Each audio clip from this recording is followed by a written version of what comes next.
तारीख पर तारीख, तारीख पर तारीख, तारीख पर तारीख, तारीख पर तारीख मिलती रही है। आज हम पढ़ने जा रहे हैं राजस्थान कंप्यूटर इंस्पेक्टर के बारे में। इंडेक्टर है, यहाँ पे हम देखेंगे कि किस तरीके से हम अलग अलग तरीके से एक क्यूज देंगे। राजस्थान अगर कंप्यूटर अनुदेशक ने अपने फॉर्म भरा है तो ज़रूर होगा। तो यहाँ पे देख सकते हैं हमारा पहला क्वेश्चन क्या है।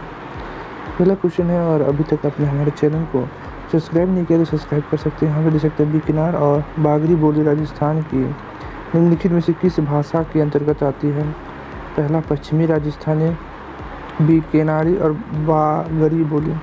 पश्चिमी राजस्थानी, उत्तर पूर्वी राजस्थानी और उसके बाद दक्षिणी पूर्वी राजस्थानी, उसके बाद आपका दक्षिणी राजस्थानी। तो सही उत्तर क्या है? सही उत्तर पश्चिमी राजस्थानी, बीकानेरी और बागरी बोलियों के राजस्थान में आता है। इसका हम लोग उत्तर देख लेते हैं। सही उत्तर हमने कहा था पश्चिमी राजस्थानी में मारवाड़ी, मेवाड़ी, खेराड़ी, बीकानेरी, बागरी, शेखावाटी, देवराबाटी और गोरावाड़ी यह पश्चिमी राजस्थानी में बोली जाती है। तो मारवाड़ी, मेवाड़ी, खेराड़ी ये तो याद रहेगा।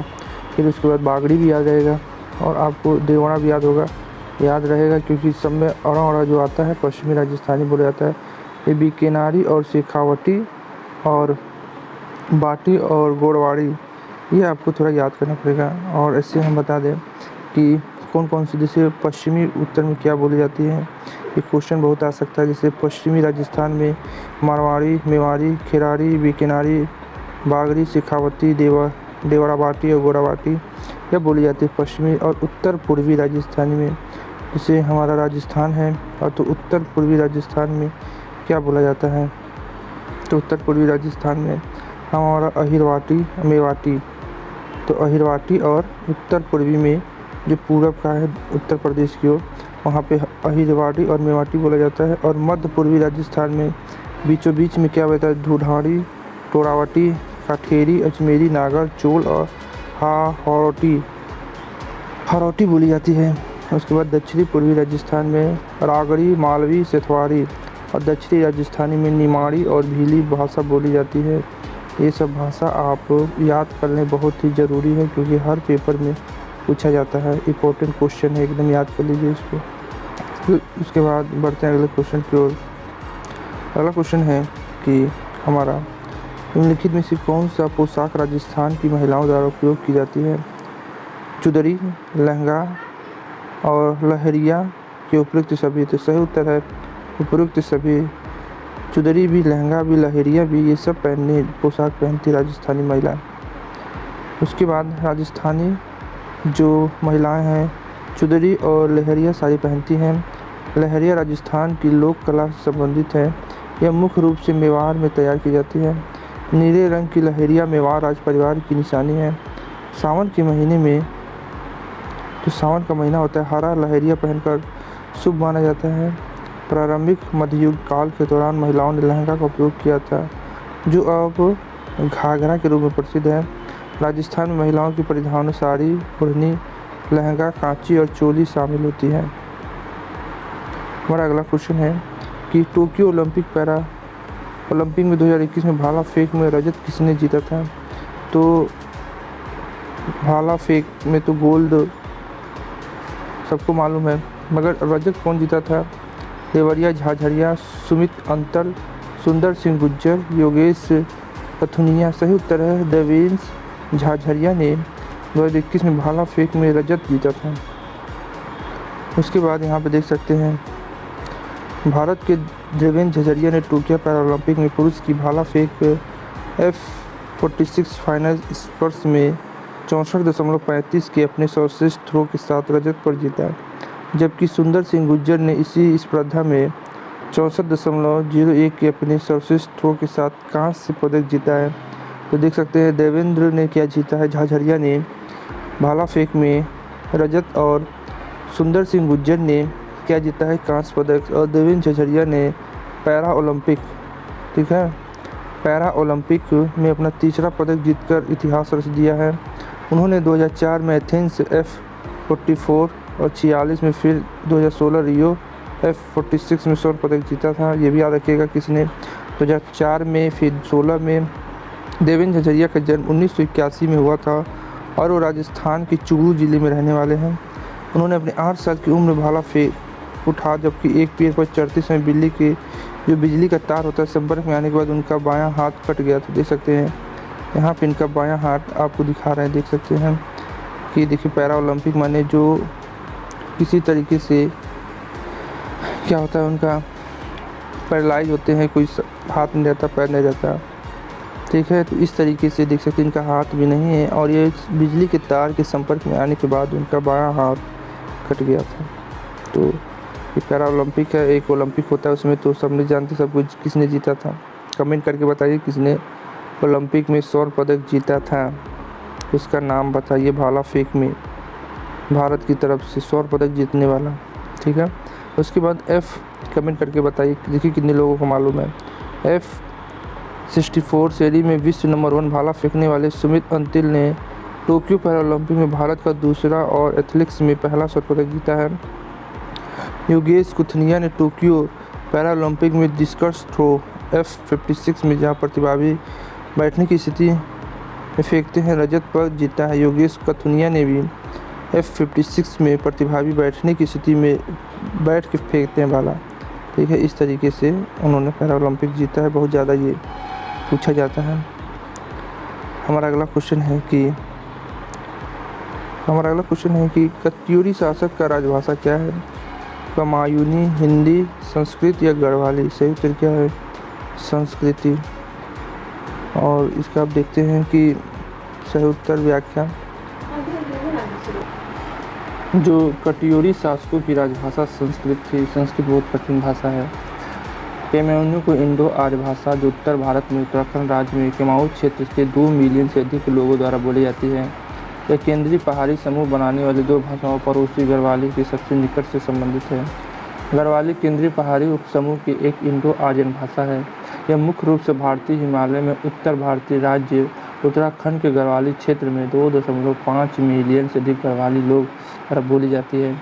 गढ़वाली में कई क्षेत्रीय बोलियां हैं जो भारत के उत्तराखंड के देहरादून, हरिद्वार, टिहरी गढ़वाल, पौड़ी गढ़वाल, उत्तरकाशी, चमोली और रुद्रपुर क्षेत्रों में रहती है। कत्यूरी राजा वर्तमान उत्तराखंड भारत के मध्ययुगीन शासक वंश थे। उन्होंने 700 से 1200 तक के कुमायूं के नाम से जाने जाने वाले क्षेत्र पर शासन किया था। कत्यूरी वंश के संस्थापक वासुदेव कत्यूरी द्वारा की गई थी। उन्होंने अपने राज को कुर्माचल कुर्मी की भूमि विष्णु का दूसरा अवतार कहा, जिससे वर्तमान नाम लिया गया। इसकी राजधानी करतारपुर थी। कत्यूरी राजा वर्तमान उत्तराखंड के कई मंदिरों के निर्माण के लिए जाने जाते हैं। उन्होंने ब्राह्मणवाद प्रथा का पालन किया। वर्तमान उत्तराखंड के अधिकांश प्राचीन मंदिर कत्यारू वंश के संस्थापक योगदान का परिणाम है। जोशी मठ में वासुदेव मंदिर, बद्रीनाथ के रास्ते में कई आश्रम और छोटे मंदिर हैं। साथ ही जागेश्वर के लंकेश, महिषासुरनी, नवदुर्गा और नटराज मंदिरों का निर्माण कत्यूरी राजाओं द्वारा किया जाता है। तो हमने पढ़ा कत्यूरी शासकों की राजभाषा क्या है? संस्कृत। ने मेवाड़ राज्य स्थापित किया था। बप्पा राव, राणा संगा, महाराणा प्रताप की रावल रतन सिंह। सही उत्तर है बप्पा राव ने ही क्या किया था? मेवाड़ राज्य की स्थापना की थी। अगला क्वेश्चन है कि सन 1921 में घोषित पद्म श्री सम्मान से राजस्थान से किसे सम्मानित किया गया था? अर्जुन सिंह शेखावत, लाखा सिंह, श्याम सुंदर पालीवाल की उपयुक्त सभी। सही उत्तर है उपयुक्त सभी को पद्म श्री सम्मान से सम्मानित किया गया था। उसके बाद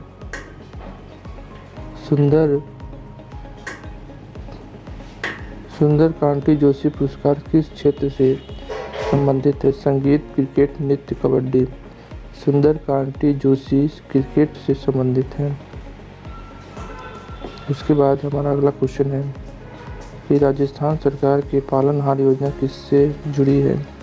महिला बाल विकास, अनाथ बच्चे, आंगनबाड़ी केंद्र का आधुनिकीकरण या बच्चों का कौशल विकास। सही उत्तर है अनाथ बच्चों से। अगला क्वेश्चन है राजस्थान के थार मरुस्थल में सरस्वती नदी घाट में किस प्रकार के टीले पाए जाते हैं?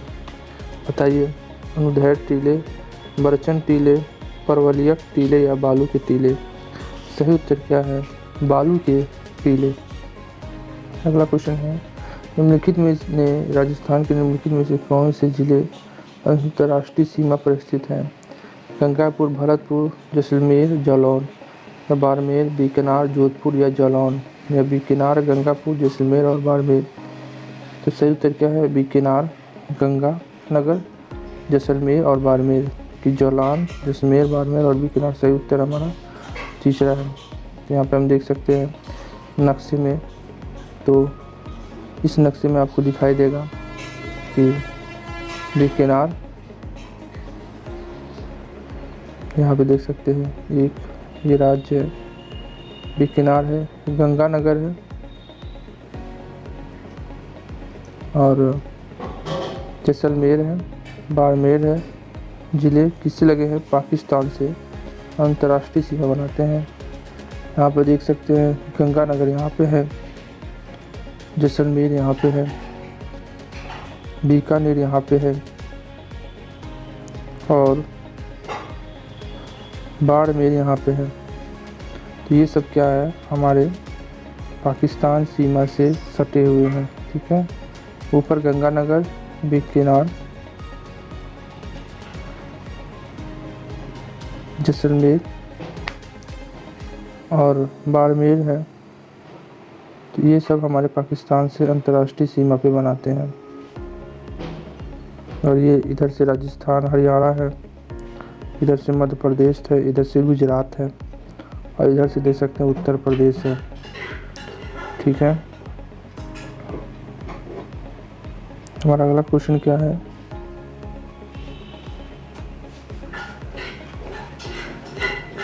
किस विटामिन की कमी के रक्त के थक्के न जमने के कारण बनती है? के, बी, डी, ए। सही उत्तर है के। तो विटामिन के क्या होती है? विटामिन के की कमी से रक्त के थक्के न जमने के कारण बनती है। शरीर के अंदर और बाहर दोनों जगह अत्यधिक रक्त स्राव को रोकने वाली क्रिया को थक्के के रूप में जाना जाता है। जैसे आपका खून फट जाता है कुछ, तो वहाँ पे तुरंत थक्का जम जाता है और जिससे अंदर का खून बाहर और बाहर का खून अंदर नहीं आ पाता है।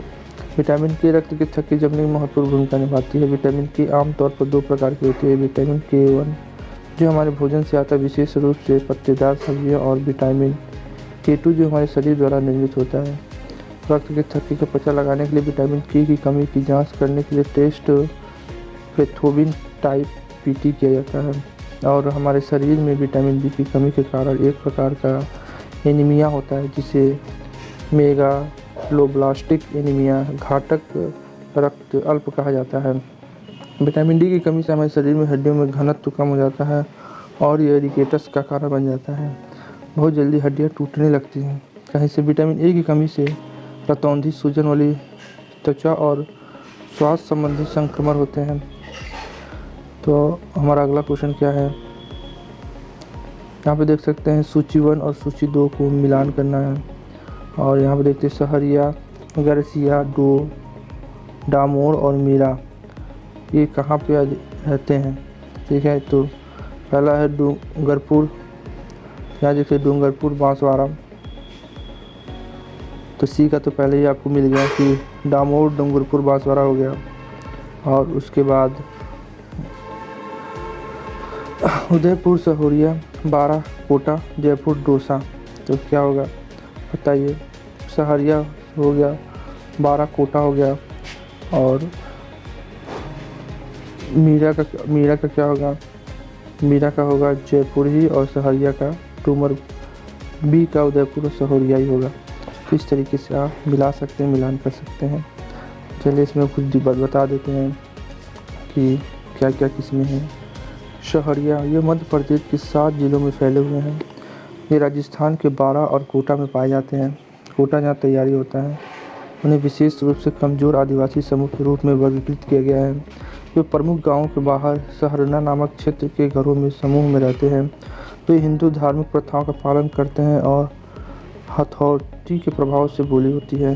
गरसिया राजस्थान में इनकी बस्तियां पाली, सरोही, उदयपुर और डूंगरपुर में हैं। उन्हें राजस्थान का तीसरा सबसे बड़ा आदिवासी समूह माना जाता है। राजपूत गरसिया राजपूत के वंश से जिन्होंने भील महिलाओं से शादी की थी। डामोर कौन है?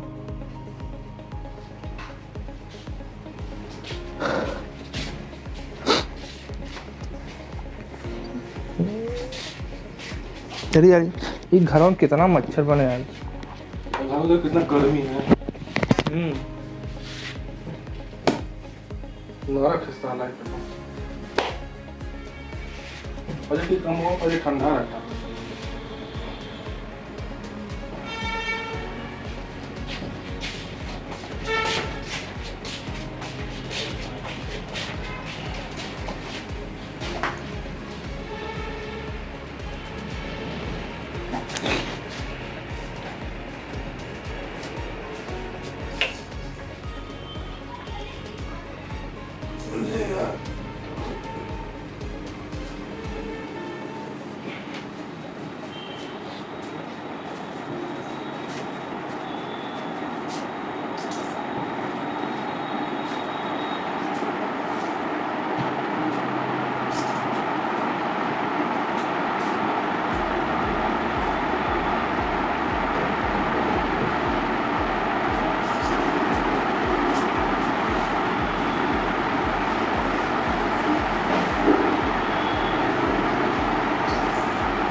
क्या जी?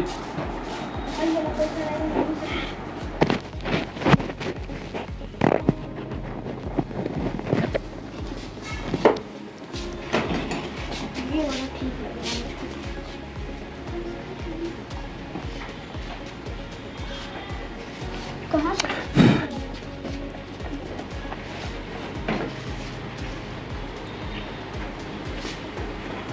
चलो कहाँ जा रहे हो? भागो भागो, चलो भागो।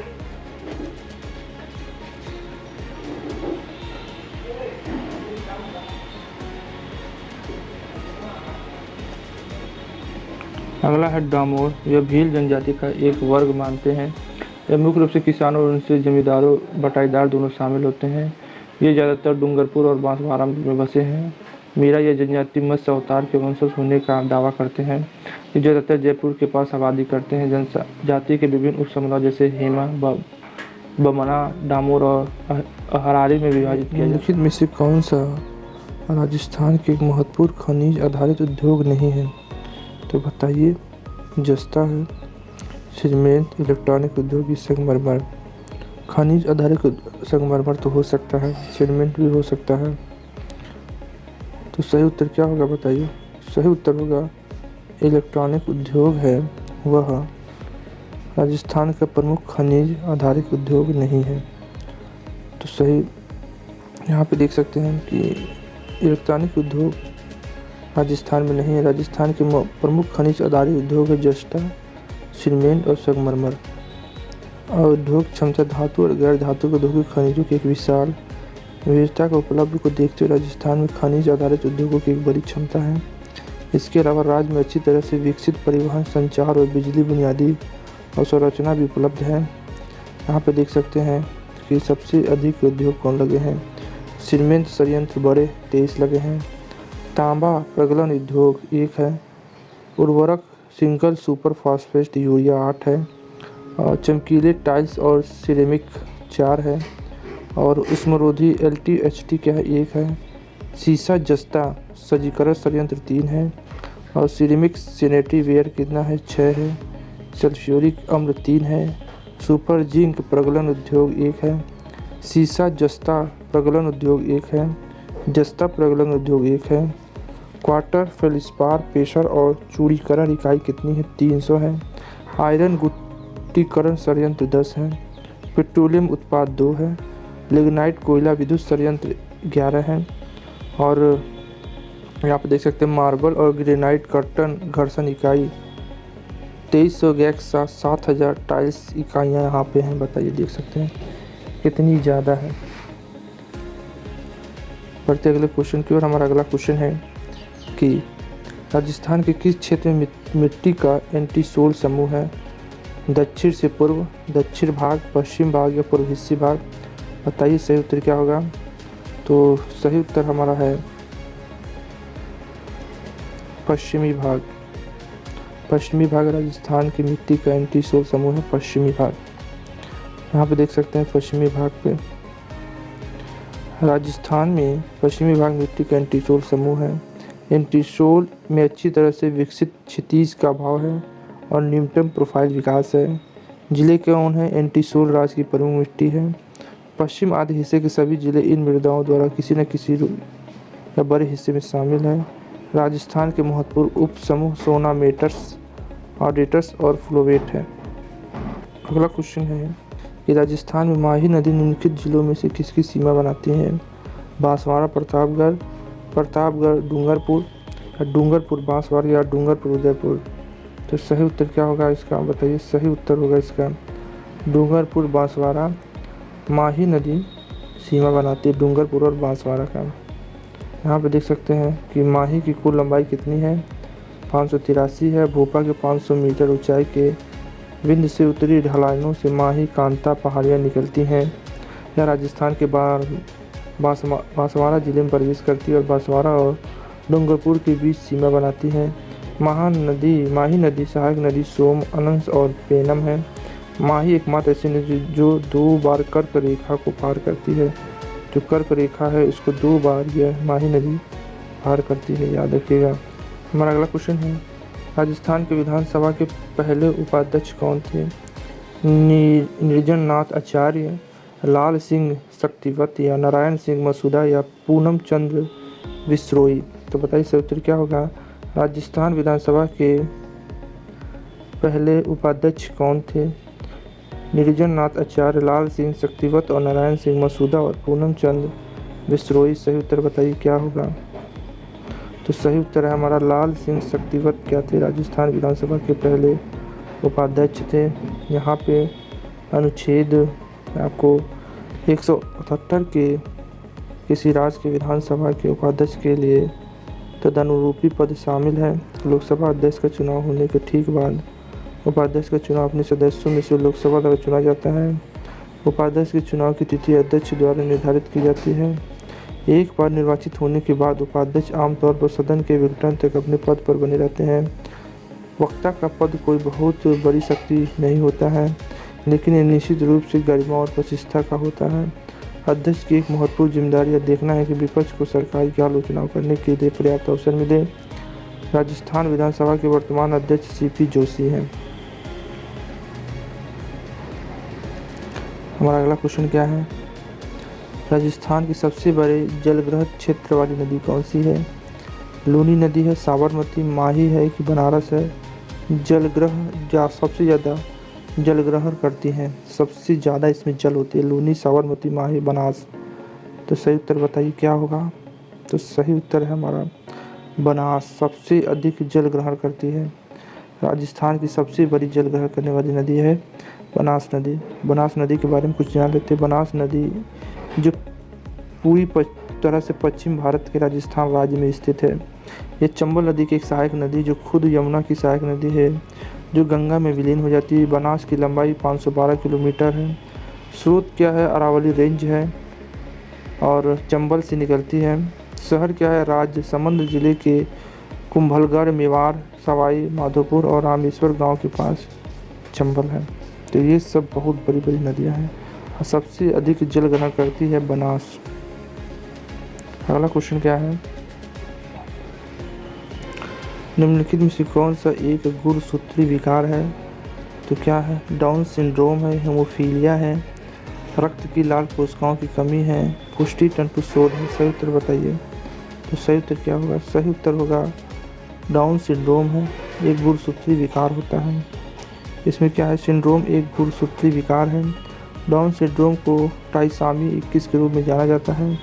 डाउन सिंड्रोम एक ऐसी स्थिति जिसमें एक बच्चा अपने 21वें गुणसूत्र के अतिरिक्त प्रति के साथ पैदा होता है। डाउन सिंड्रोम एक आनुवंशिक स्थिति जो हल्के से गंभीर शारीरिक और मानसिक विकास में देरी और विकलांगता का कारण बनता है। होमोफीलिया एक वंशानुगत रक्त स्राव विकार है जिसमें रक्त ठीक से नहीं जमता है विटामिन के की कमी से। यह तब होता है जब रक्त के थक्के का पर्याप्त कारण नहीं होता है। हीमोफीलिया के क्रिसमस रोग को शाही बीमारी के रूप में जाना जाता है। ये शाही बीमारी भी है हीमोफीलिया। इस स्थिति के प्रमुख प्रकार हीमोफीलिया है जिसे हम क्या कहते हैं, जिसे हम क्लासिकल होमोफीलिया या फैक्टर 8 की कमी के रूप में भी जाना जाता है। और हेमोफीलिया भी क्रिसमस की बीमारी का कारण 9 की कमी के रूप में जाना जाता है। लाल रक्त की कोशिकाओं की कमी हो जाती है। सिंगल सेल एनीमिया एक विरासत में मिली लाल रक्त कोशिका विकार है जिसमें आपके शरीर में ऑक्सीजन ले जाने के लिए पर्याप्त स्वास्थ्य लाल रक्त कोशिकाएं नहीं होती हैं।